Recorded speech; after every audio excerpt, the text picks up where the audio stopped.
The 2023 annual meeting of the Midwifery Joint Committee will now convene. At this time, I will conduct an official roll call for declaration of a quorum. Please respond present when your name is called. Meg Barrett, Present. Dr. LaDonna Thomas, Present. Frank DeMarco, Present. Dr. Alan Rosenbaum, Present. Dr. Sharana Johnson, Present. Stephanie Godfrey, present. Thank you. Dr. Raquel Ingram, Dr. Carolyn Haraway-Smith, and Dr. Robert Rich previously notified the board staff that they would not be available for this meeting. Miguel Pinheiro should be here at 3 p.m. I believe so. Yes. For record purposes, we have a quorum for this meeting. In accordance with the State Ethics Act and the Code of Conduct for members of the Midwifery Joint Committee, it is the duty of every member to avoid both conflicts of interest and appearances of conflict. Are there any committee members that have known conflict of interest or appearance of conflict with respect to any matters coming before the committee today? If so, please identify yourself and the conflict or appearance of conflict and refrain from any undue participation in the particular matter. We will conduct this meeting in accordance with Robert's Rules of Order. Following discussion of any motions, I will call for a motion and a second prior to a roll call vote of all committee members. When making a motion, the committee members shall state their name for record-keeping purposes. If there is a motion to amend the main motion on the floor, the amended motion will be acted on prior to any action on the main motion. If an amendment is defeated, the main motion as originally stated will be voted on. If an amendment passes, the main motion as amended will be voted on. The committee would like to welcome new members, Dr. Alan Rosenbaum and Miguel Pinheiro. We are now at the open comment period portion of our agenda. The purpose of the open comment period is to provide members of the public an opportunity to share their concerns, offer views, and present questions regarding the issues that impact midwifery and midwifery regulation. At this time, we have no requests to speak during the open comment period. Therefore, we will move to the next agenda item, the approval of minutes. The minutes from the November 15th, 2022 annual meeting have been submitted for your review and approval. In addition, the minutes of called meetings held on June 8th, July 12th, July 17th, and August 29th, 2023 have also been submitted for your review and approval. Are there any questions or discussion regarding any of these submitted minutes? Do I have a motion regarding approval of the minutes from November 15th, 2022? So moved. Like, yes, I'm like, we really have name tags in the front. Dr. Sharana Johnson has made a motion to adopt the November 15, 2022 annual meeting minutes. Do I have a second? A second. Dr. LaDonna Thomas has seconded the motion. We will now call for the vote by show of hands. All those in favor? Perfect. Any opposed? Good, motion carries. Do I have a motion regarding approval of the minutes from the 4 called meetings in June, July, and August? So moved. Dr. Sharana Johnson has made Dr. LaDonna Thomas has made a motion to adopt the minutes for the 4 called meetings in June, July, and August. Do I have a second? Seconded. Dr. Rosenbaum has seconded the motion. We will now call for a vote by show of hands. All those in favor? Any opposed? Great, motion carries. The next item on today's agenda is the update on rulemaking progress following the enactment of Senate Bill 20, the Care for Women, Children, and Families Act. Angela Ellis, Chief Administrative Officer for the Board of Nursing, will provide an update.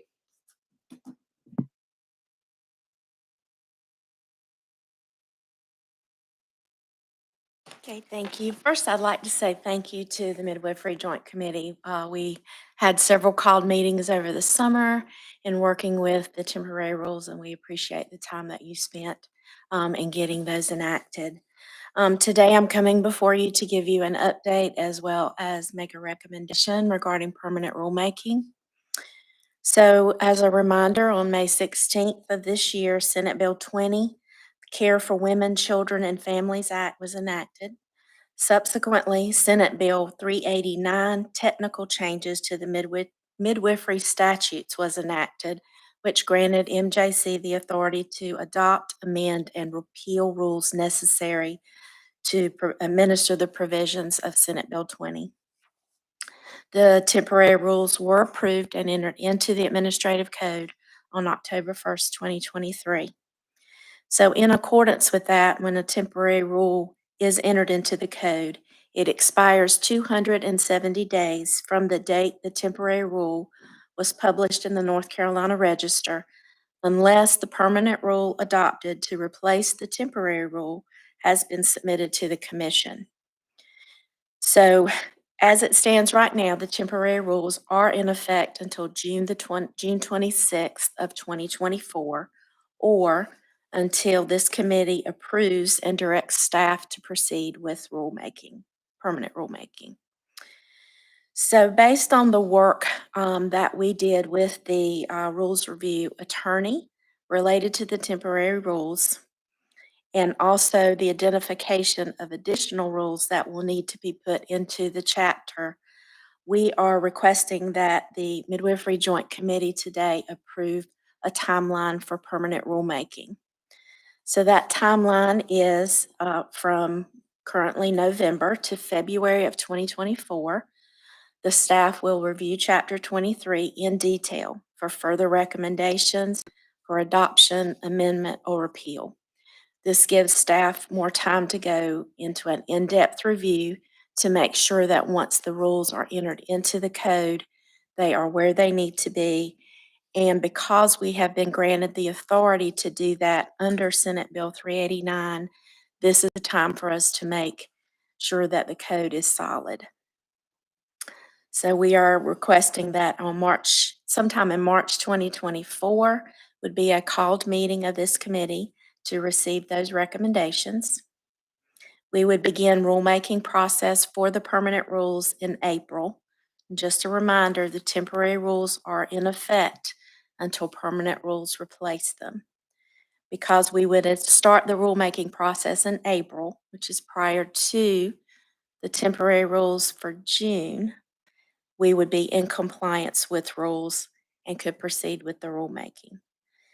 So we would have another called meeting in July of 2024 for final approval, and that's after it goes through the comment period for the public.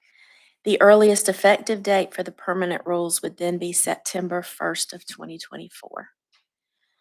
So we are putting a recommendation before you today to approve the proposed timeline for us to proceed with permanent rulemaking. Does any committee member have a question or point of discussion regarding the proposed timeline for permanent rulemaking?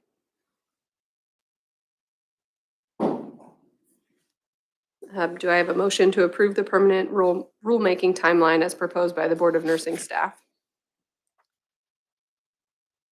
Motion to approve. Dr. Rosenbaum has made a motion to approve the permanent rulemaking timeline. Do I have a second? Second.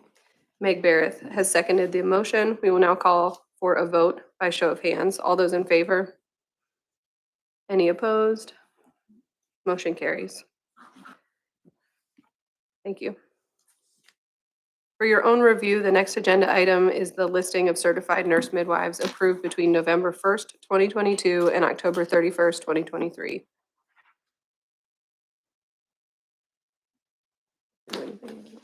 Okay.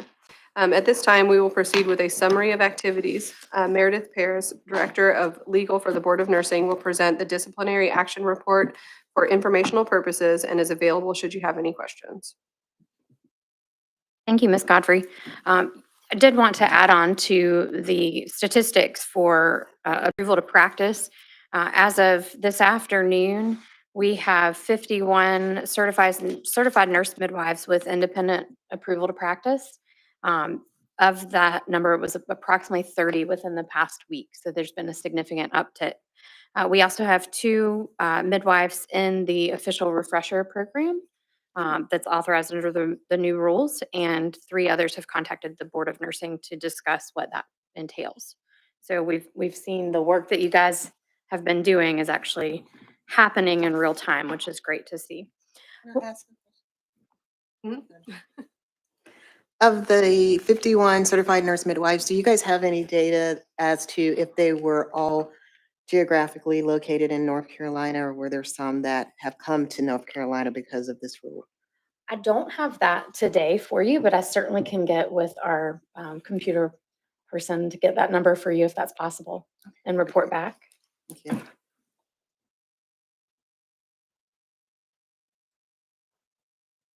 Are there any other questions about the number of approvals? Okay. With respect to the disciplinary action report, you'll note in the packet before you that talks about the number of complaints that were received in this calendar year.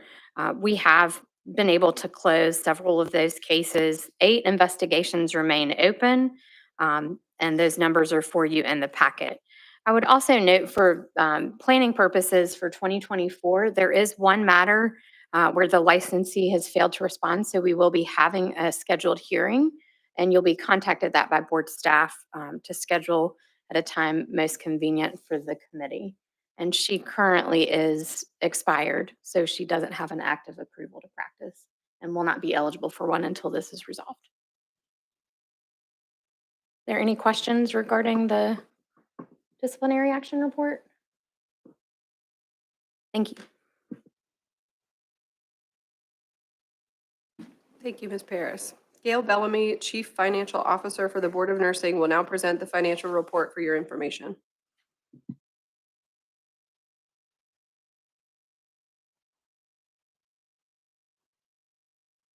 Good afternoon. I'm presenting information a little bit different this year than maybe what you've been accustomed to. Normally, we just do a year-end financial status report, but this year I thought it was important to give you more current information. So I've also included first quarter for the new fiscal year, the current fiscal year that we're in. So the first report that you have in your packet is the statement of net position as of June 30. And I have a summary there that has the detail, but as of June, there was 77,273 in assets, which is mostly cash, and a certificate of deposit. Liabilities, about 34,000, which left the net position at just over $43,000 as of the end of June. And then the statement of revenue, expenses, and changes in net position shows how you got there, shows your renewal, your revenue, expenditures, and then your net position, which was last fiscal year, June 30. You can see there was a decline in net position of about $6,800. So you started at just over 50,000, and after activity for the year, it brought it down to a little bit over $43,000. Some of the detailed renewals, you can see that there was a slight increase in number of renewals year over year from 358 to 388. Increase in approvals to practice from 40 to 56. So that helped to generate more revenue for the fiscal year end. Are there any questions on the year-end report? So I see the increase in approval to practice and renewals, but it looks like the administrative costs like doubled. Yes. Was there, Yes, that's where when we get into the first quarter, starting in June, board staff began the implementation of Senate Bill 20. So a lot of, well, the majority of that, normally during June is when Midwifery Committee reimburses the Board of Nursing for general staff time, operational cost, part of the operating agreement. In the month of June, last fiscal year, was when the process to get this temporary rule began. So that's why you see it practically doubled in June, or was up significantly last fiscal year. because that was an added expense? Exactly. Okay. Exactly. And that brings us to the first quarter, which is, if there are any other questions on year end. So the first quarter shows activity as of September 30, which includes the staff time related to implementation of the temporary rule. And you can see we take the same 43,000 that we had as of June 30, and you can see quite a bit of almost a 50% decline in your net position, your cash, and that again is the Midwifery Committee reimbursing board staff for the time spent with the temporary rulemaking. So you can see that cash is down to a little bit over 36,000.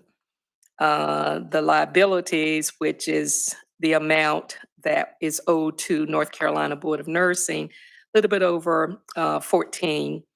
And that brings your net position down to $21,570 as of the end of September. The statement of revenue and expenses shows the income, the revenue collected that quarter was about $15,000. And then the administrative expense was $36,600. So again, you have negative growth the first quarter of this fiscal year, and that brings the net position at year end to 21.5.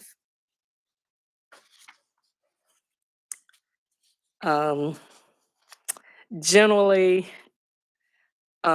you want to maintain an operating reserve of about 3 to 6 months of operations for midwifery. That would be anywhere from 6,300 to about 12,005. Regular expenditures, which includes board staff, insurance, investigations, runs about $25,000 per year. Of course, with the expense related to this Senate bill, that was one of those unanticipated, unexpected expenses, and that's why you want to have a reserve built up. That's the reason for having that 3 to 6 month of reserve to cover those things that are unexpected and unplanned. So I'll pause there to see if there are any questions for the first quarter report.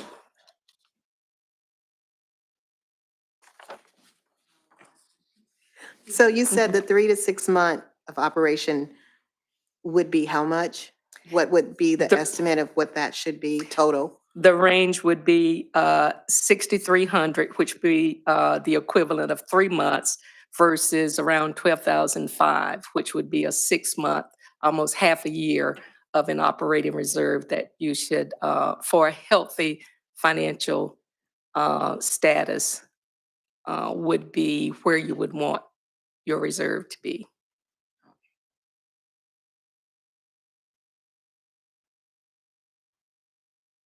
Are you comfortable with the 21,570? I have to ask questions. Well, couple of things, as Meredith just reported, it's kind of an unknown. We have seen that surge in midwives registering for the independent practice, 51, I think, as of today. So that's going to give you a boost in your revenue. We don't know if that trend's going to continue. It's just hard to predict that. But I also hear that we've got meetings and time scheduled to get the permanent rule, which has a cost to it. So right now, it's really hard to predict as we get to the end of next fiscal year, this current fiscal year, what your financial status will be. But you can see that there are quite a bit. And the other unknown is if one of the things, I think it was in 2021, there was a big investigation. Those are the kinds of things that are unplanned, and that's why you need to keep that healthy reserve. Thank you. Mhm. So I have a quick question. As my first meeting here with the group, I apologize if it's naive, but if we run out of money, who do we go to ask? Do we go to like the General Assembly or do we go to the Board of Nursing or? I think that's a great segue for what happens when we run out of money. And I think Mayor Ferris could talk a little bit more about that. Yes? I think if I can ask the committee for a few minutes to let Ms. Bellamy Mhm. finish, and then we can discuss Right. what possible solutions there may be to the financial crisis of the committee. Right. The final thing at the last meeting, the committee voted to allow the CFO of the Board of Nursing to act on your behalf for any banking investment transactions. You'll see on the report, there is a certificate of deposit that was just over $16,000. That it had been purchased back in 1994. It had just been sitting there, just really earning nothing. So I have, with that authorization, I have worked with Wells Fargo Bank and liquidated that CD and gotten it transferred to cash. So the cash that you see on the statements, that is liquid cash. We have made that transaction. Now we are requesting that should the need arise, we are able to use those funds for operations, which is probably very likely that it will. So we would just being fully transparent to say that we have liquidated the CD, moved it to operations, and potentially would need to use that for midwifery operations. So we'd like to get your authorization and the minutes to show that you do agree that we can use it for operations.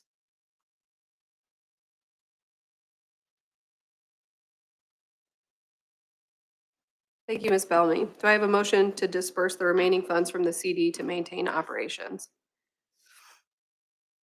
Don't know that there's a choice. Motion, yeah, Yeah, motion to do that. perfect. Dr. Rosenbaum has made a motion to disperse the remaining funds to continue operations. Do I have a second? Second.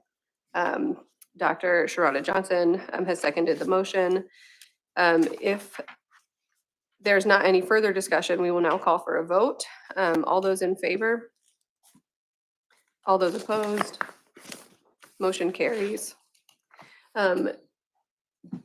As part, just as a, maybe a non sequitur, as part of the rulemaking process, because all of the Senate Bill 20 responsibilities to the Board of Nursing are new.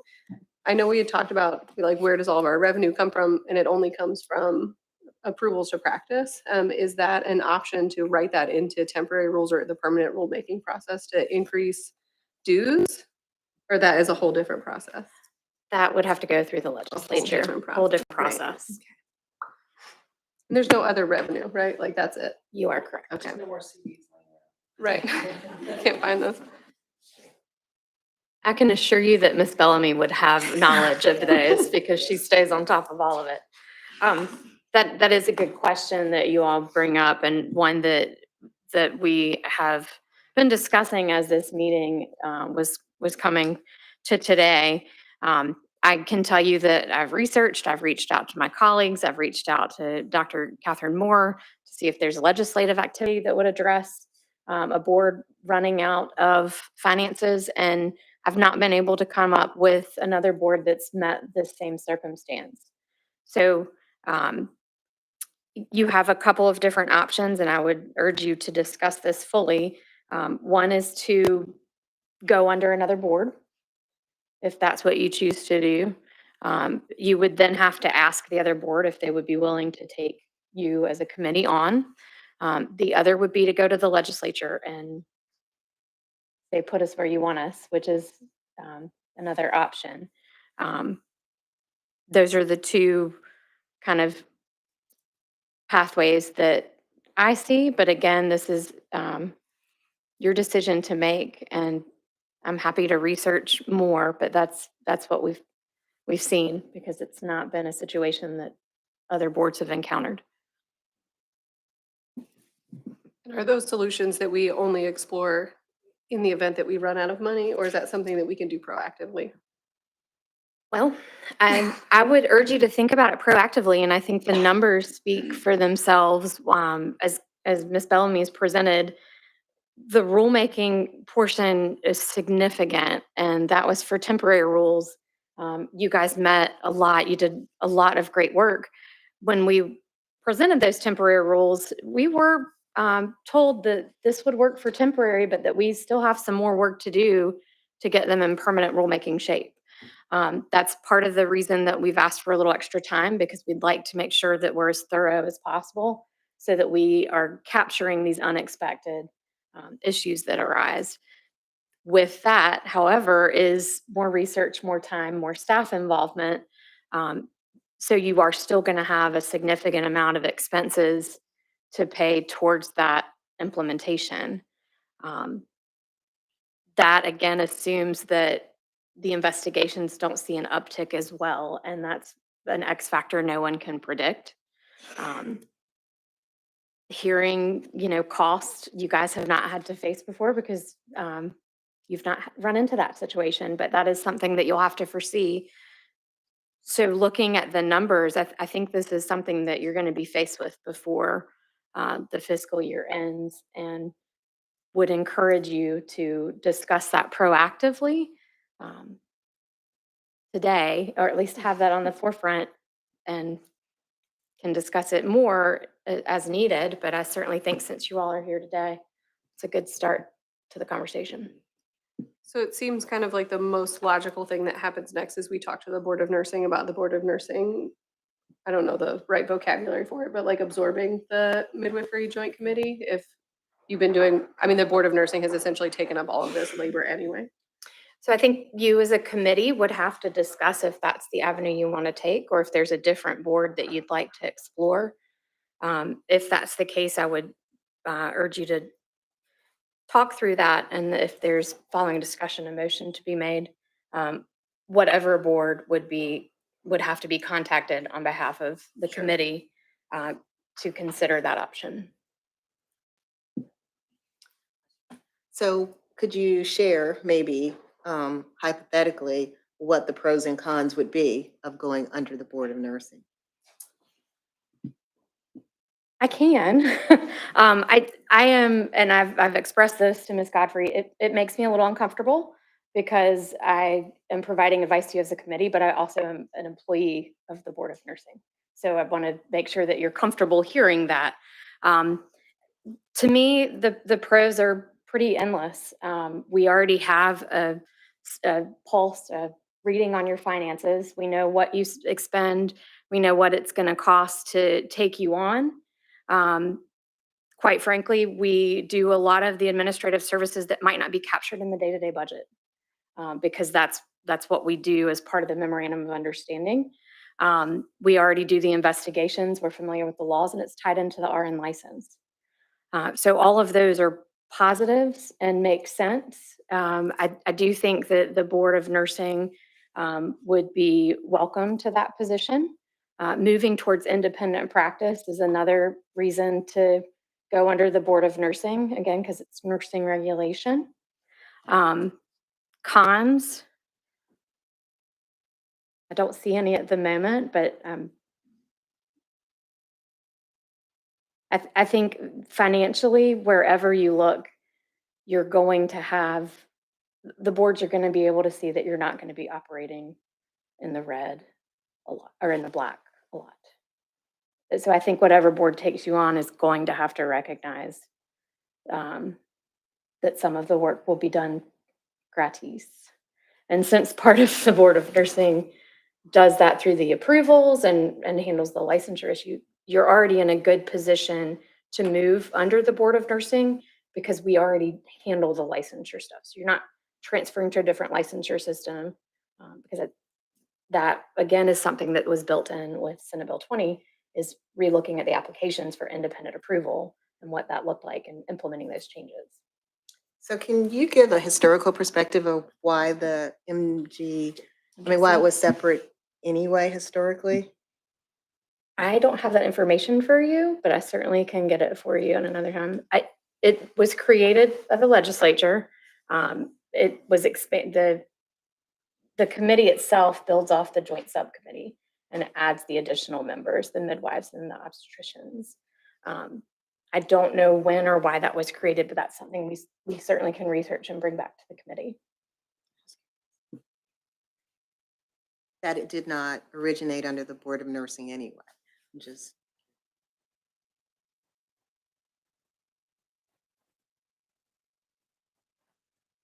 I might ask a question. So if we make that change, then it seems like the Board of Nursing then assumes the costs of a lot of our functions. Does it change anything else about like the relationship or interaction between us, either in terms of rights or responsibilities or decision-making capacity? Well, we certainly would have to look at board composition. You know, it's important for this committee to have a midwife on the committee. And as of right now, the Board of Nursing doesn't have a composition that includes that. If you were to ask my personal opinion and my legal opinion separate and apart from the board, you would want to see a midwife on a board that's representing you in regulation. So there would be some changes that the Board of Nursing would need to consider and restructure it. And again, even if you ask for this, we're still going to have to go to the legislature and get that approved. It seems like a very natural relationship because it's already been established, and because of the memorandum of understanding, we've been doing a lot of the administrative, not all of the administrative costs for the committee for quite some time. It doesn't necessarily change the relationship, but it will change the way things work to some extent. It doesn't change your investigative staff, your support staff, your attorney. Those things stay the same. It seems to me that that is essentially the only logical option to maintain as much of the functioning of this committee that we already have. I think when Senate Bill 20 initially came out and there was a conversation with, okay, who's going to make the rules and like who's going to do that process, everyone was like, the Board of Nursing, right? So I think logically that's what we have to do, especially if from a logistics standpoint that nothing really changes for the MJC. If all of those changes would have to happen on a Board of Nursing, like on the Board of Nursing side. Is that what I'm hearing? Like logistically, this is all the same. We still meet once a year. It's just the changes in the budget, right? So all of our revenue goes to the overhead of Board of Nursing instead of to the MJC. I believe this committee would cease to function as it operates now. Okay. So it would become a function of, or Of the Board of extension Nursing. of. And we're only allowed to do There. that if we get like legislative approval. You would still have to have legislative approval. And how, Meredith, understanding that we would need legislative approval, understanding that we would need to have that, would it be fair to say that the committee would function as if any other committee that currently is part of the Board of Nursing, meaning you would have committee members, you would have staff engagement, decisions that were made from the committee would then go back to the full board for approval? Would that be a fair summary of how it would function? So as the Board of Nursing hasn't been presented with this, I don't believe what that looks like has been contemplated. And I'm certainly going to look to Dr. Tillman, who is sitting in the audience today. But again, the next step would be if this is what the committee, the direction the committee decides to move, it needs to be taking it to the Board of Nursing. But yes, I think board governance would be looking at the makeup and composition of the committee and how we're going to continue to move forward. Thank you. Just for clarification, is this the only advanced practice nursing group that the board does not sit under the Board of Nursing? Do the CRNAs sit under the The Board of Nursing? CRNAs do, CNSs do, nurse practitioners joint subcommittee, which we'll be meeting with shortly, and then certified nurse midwives. So midwives and your NPs are jointly regulated as of right now. But the midwifery committee, as you all know, is kind of a rare breed because you have your own your separate body.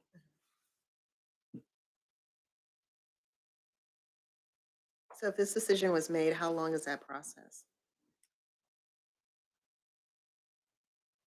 I can't say for certain. It's something that I have been discussing with staff as to what that would look like. We would have to take any, the committee would have to appeal to the Board of Nursing at their next meeting, which would be in January. They would have to discuss it and weigh the pros and cons Which as would well be for the Board of Nursing, just the financial absorption of. to absorb the committee and what that looks like. And Dr. Tillman, do you have any further to add at this point? Yes, I'd just like to say we've had a great working relationship with the MJC and want to continue it. And certainly we would be willing to work with you all and have conversations about moving forward, and certainly have you under the North Carolina Board of Nursing.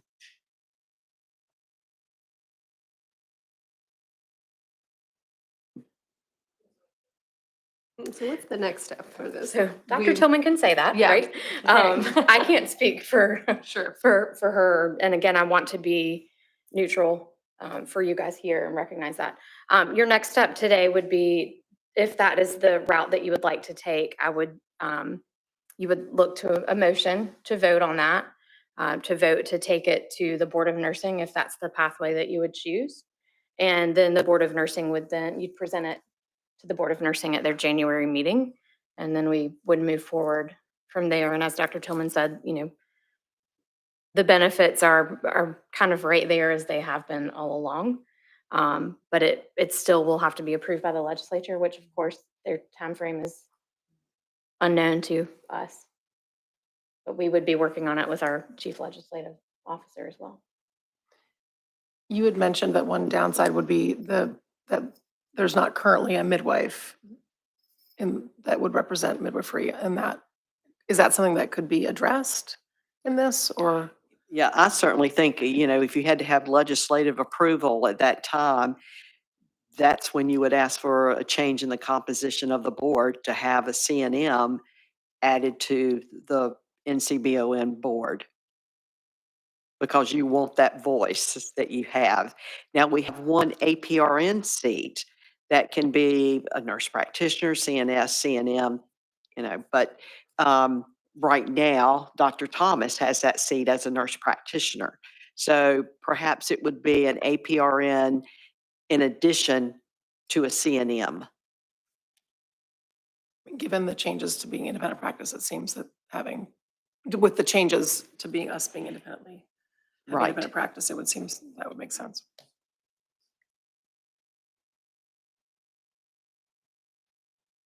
Does the committee have any further discussion or questions about, when you say bring it to the Board of Nursing? So the vote that we are actually having is, we are voting to propose to the Board of Nursing to please take us. Yes. Is there a more official way to say that? It's not like you're going on a date. I know. I'm not even sure how to present that. as So a vote. I think the motion would be to move the committee in talks with the Board of Nursing to assume the committee, to dissolve the committee in favor of coming under the Board of Nursing and present that proposal to the board at the January meeting. January board meeting, yes. And to be clear, who is responsible for making that proposal? Is that you? That would be from the committee. The whole committee? That would be from the committee. Mm-hmm. Okay, so is there a motion we're dissolving the MJC? Is that how you would say that? Well, again, this would have to be with legislative approval, Sure. but So a motion to recognizing propose. the financial, Are you allowed to call financial for this vote, strain. or do I have to do it? you call. Okay, great. So is there a motion to propose to the Board of Nursing that the MJC is absorbed under the umbrella of the Board of Nursing? So move, Frank DeMarco. Frank DeMarco has made a motion. I second. Do I have a second? Yeah. Sharona Johnson. Am I saying, no, again, LaDonna Thomas. Dr. LaDonna Thomas has seconded the motion. There we go. No. With a show of hands, all those in favor? Any opposed? Motion carries. Do I go to the next part? Yes, Go so I will work with you, Ms. Godfrey, on getting that on the calendar for the Board of Nursing January meeting and what that proposal needs to entail. Thank you, Madam Chair. We look forward to working with you in the future. Thank you. In that vein, go Can I ahead. ask a clarifying course. question? So Meredith, you work for the Board of Nursing and you serve, I guess, through the Board of Nursing for this committee? Yes, so the committee contracts for administrative services, and part of that is contracting for the legal services through the Board of Nursing. So how do you work with the Board of Nursing? I mean, how are you, so just asking questions, how is there bias or not bias in that? So that's why I wanted to start by saying I feel like you need to hear that before I answer, because I do work for the Board of Nursing and I'm a Board of Nursing employee. In terms of presenting the proposal, making sure that Ms. Godfrey has the financial data that the board would need to look at, because the board members don't have this information, right? So making sure that they have that information, that Ms. Godfrey knows what the step next would be. Making sure that they've considered board composition, right? I mean, that is something that Meg Barris already brought up, that should be part of that proposal. I don't present this to the board. This isn't something that I will be participating in. I imagine that our general counsel, who advises our board chair, would be taking on that role. So I wouldn't be Understood. sitting with the Board of Nursing in this decision. That would be guided by our board, outside board counsel. Clarified.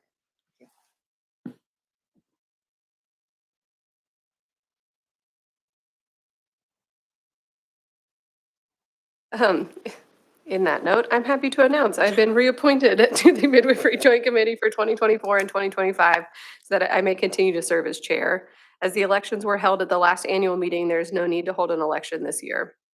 The next annual meeting of the Midwifery Joint Committee will take place on November 19th, 2024. Thank you for your attendance and participation at this annual meeting of the Midwifery Joint Committee. Do I have a motion to adjourn this meeting? So moved. You guys did this time. Dr. Sharona Johnson it has made the motion, and Dr. LaDonna Thomas has seconded the motion. If there's not any further discussion, we will now call for the vote to adjourn. All those in favor? Any opposed? Motion carries. Thank you. This concludes today's meeting.